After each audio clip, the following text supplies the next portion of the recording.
Olá! Olha, quem não lembra de março de 2020, né?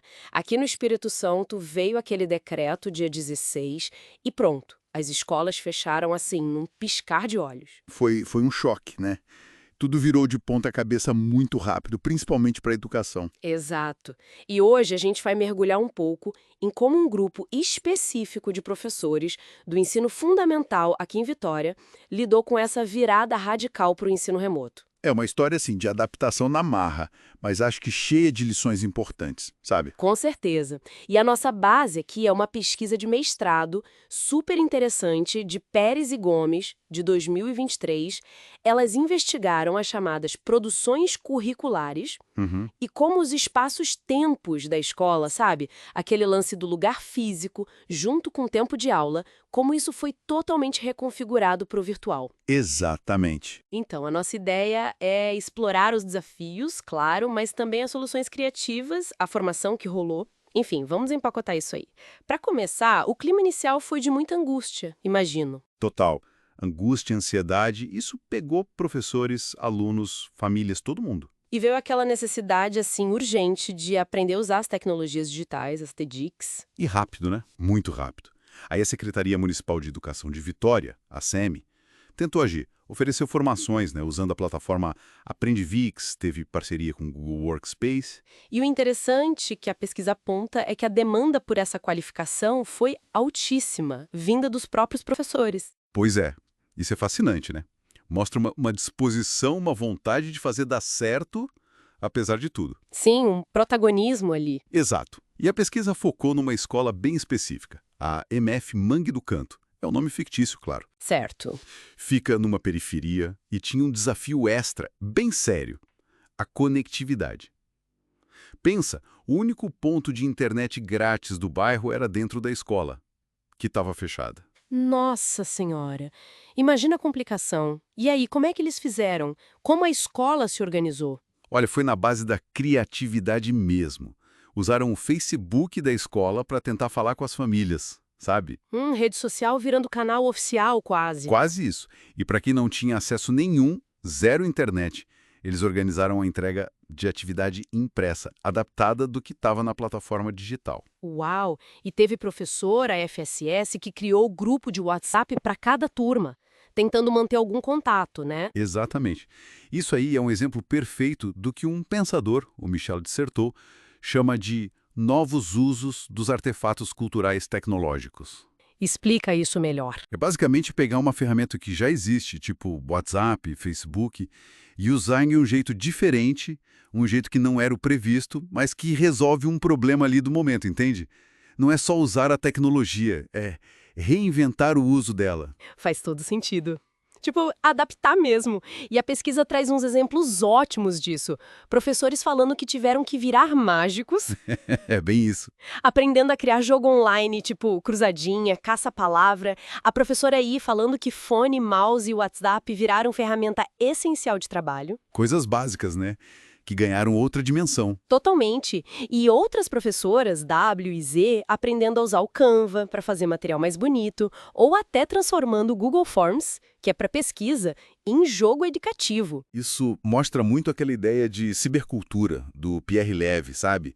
A tecnologia não só passando informação, mas criando, tipo, novas formas de interagir, de construir conhecimento junto, mesmo à distância nesses espaços virtuais. É, essa criatividade toda, essas inventividades, como a pesquisa chama, é onde fica realmente interessante. Teve mais exemplos disso? Ah, teve sim. Teve a bibliotecária EU, que criou uma biblioteca virtual. Genial, né? Muito bom. Teve a professora CFB, que gravava vídeos contando histórias ligadas ao conteúdo. E parece que isso engajava muito mais os alunos. Imagino, ver o rosto da professora, ouvir a voz. Exato. Tinha a professora FSS de Educação Física sugerindo atividade para fazer em casa. E a professora BM usando murais virtuais, tipo o Padlet, para a galera compartilhar os trabalhos. Criatividade pura. Mas assim, a gente está falando da parte boa, da invenção. Só que a pesquisa também mostra o outro lado, né? Os obstáculos não foram poucos. De jeito nenhum. Um ponto crucial, muito citado, foi a falta de apoio financeiro da prefeitura para comprar equipamento. O professor JM falou disso. Quer dizer, a conta ficou para quem? Para eles mesmos, né? Para os professores e para as famílias.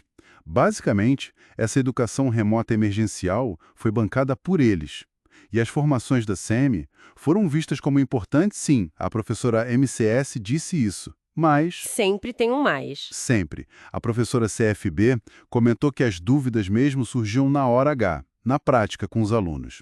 As formações funcionaram mais como um pontapé inicial, tipo mais oficinas que deram umas ideias, mas não resolveram tudo. Entendi. E além do financeiro e da formação inicial, imagino o cansaço, o estresse. A pesquisa fala de sobrecarga, né? Muita sobrecarga, múltiplas demandas, aprender ferramenta nova correndo, preparar aula diferente, dar conta de tudo ao mesmo tempo, e as formações continuavam vindo. Nossa, Aí a colaboração entre os próprios professores foi fundamental. Aquele espírito que o Silvio Galo chama de professor militante, sabe? De se ajudar, de agir junto. um segurando a mão do outro, praticamente. Exato. Mas o custo pessoal foi alto. Muito estresse. É justo dizer também que a política de formação de Vitória já tinha uma pegada de incentivar a prática reflexiva, a colaboração. Isso talvez tenha ajudado um pouco a criar essa rede. Entendi. E no meio disso tudo, os ambientes virtuais de aprendizagem, os AVAs, ganharam outro status, né? Com certeza. Deixaram de ser só um lugar para colocar arquivo e viraram, à força, territórios reais de produção de conhecimento. Isso foi um reconhecimento importante. O que a gente pode tirar de principal dessa experiência toda? Qual o grande saldo?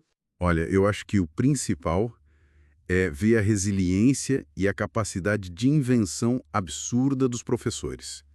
Mesmo com grana curta, problema de internet, todo o estresse, Uhum. eles deram um jeito. Deram um jeito. E não foi só adaptar o currículo que já existia.